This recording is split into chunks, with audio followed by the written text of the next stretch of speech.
Interestingly, I just opened up, or I didn't even open up, I found a book open on a table that was open in the book of Maamarim, volume 3, to the discourse called Basi Legani. I've come to my garden in the year 5738 and figured might as well share at least the first page said, which was kind of interesting. And then basic context is that there's a whole nother discourse called I've Come to My Garden, which maybe you've heard about, maybe haven't, but the very basic summary is that the basic idea, it talks about how the beginning of creation in the Garden of Eden, the Creator was found everywhere in the whole creation before the sin of the tree of knowledge, but then after the sin of the tree of knowledge, and that removed the Creator from the earth a little bit, and then through the other sins after that, then it was removed further, and then from Avraham until Moshe, there's 7 righteous people who brought the Creator's energy down from the higher level it went, from the 7th heaven to the 6th heaven, all the way down to the earth. And then it says that, okay, that's what it says, but then it says Moshe is the one who brought it down to the earth. But the question is, when exactly did he bring it down to the earth? I always thought that the simple implication of when he brought it down to the earth was in this week's parsha, Yisro, in the giving of the Torah, when Hashem descended from the heavens, it says, the fire, and Mount Sinai and everything, the blast of the shofar, and then Hashem's voice broke everything, like the trees and everything, and like it took over the physical world. That's what I thought when it said that Moshe brought it down to the earth. But actually, it points out that it doesn't say that explicitly that Moshe brought it down at the time of the giving of the Torah. It says Moshe brought down the energy of the Creator specifically after that, when they were commanded to build this thing called the Mishkan, or in English the tabernacle, which was a temporary tent-like structure in the desert that they built, which was a mini temple for the Creator to dwell in, which later became the Holy Temple in Jerusalem long later after other things happened. Point is, it was like a temporary structure that was meant to like hold the energy of the Creator.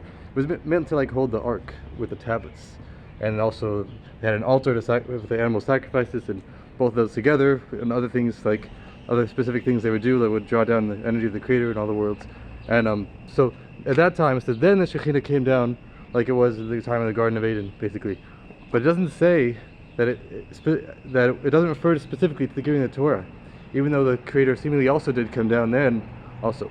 So it explains in this Mimer 57:38 the reason, because at the time of the giving of the Torah, even though the Creator was manifested everywhere openly, but that didn't affect the actual lowly physicality itself. It was only, I mean, I would say it's on a simple level you could say it's a one-time thing, even though it's really happening every second, etc. Saying in terms of like what they actually perceived, it was like one time, like after there was a shofar blast, and then during the shofar blast they felt the energy of the Creator. Then it says after the shofar blast, then it's like the mountain like lost all its holiness.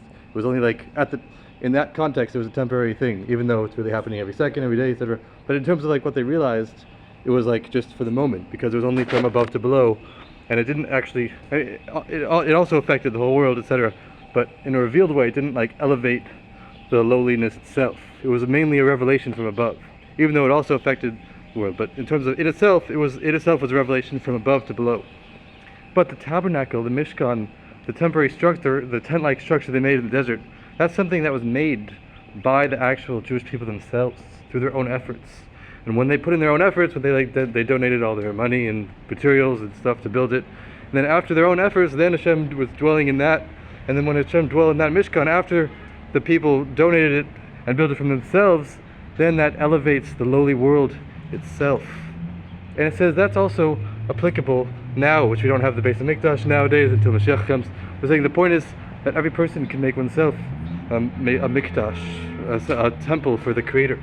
And it says that the way it's done is not only from having revelations of the Creator miraculously from above, but mainly through working on oneself.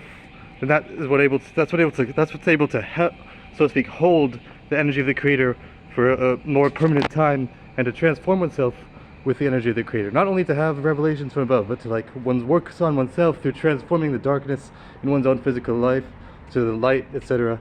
Then that creates oneself a temple where it's a more lasting effect. And that is the idea of having the Bais HaMikdash, the temple within oneself, which is like the Garden of Eden, literally, and even greater in everyone's day-to-day life.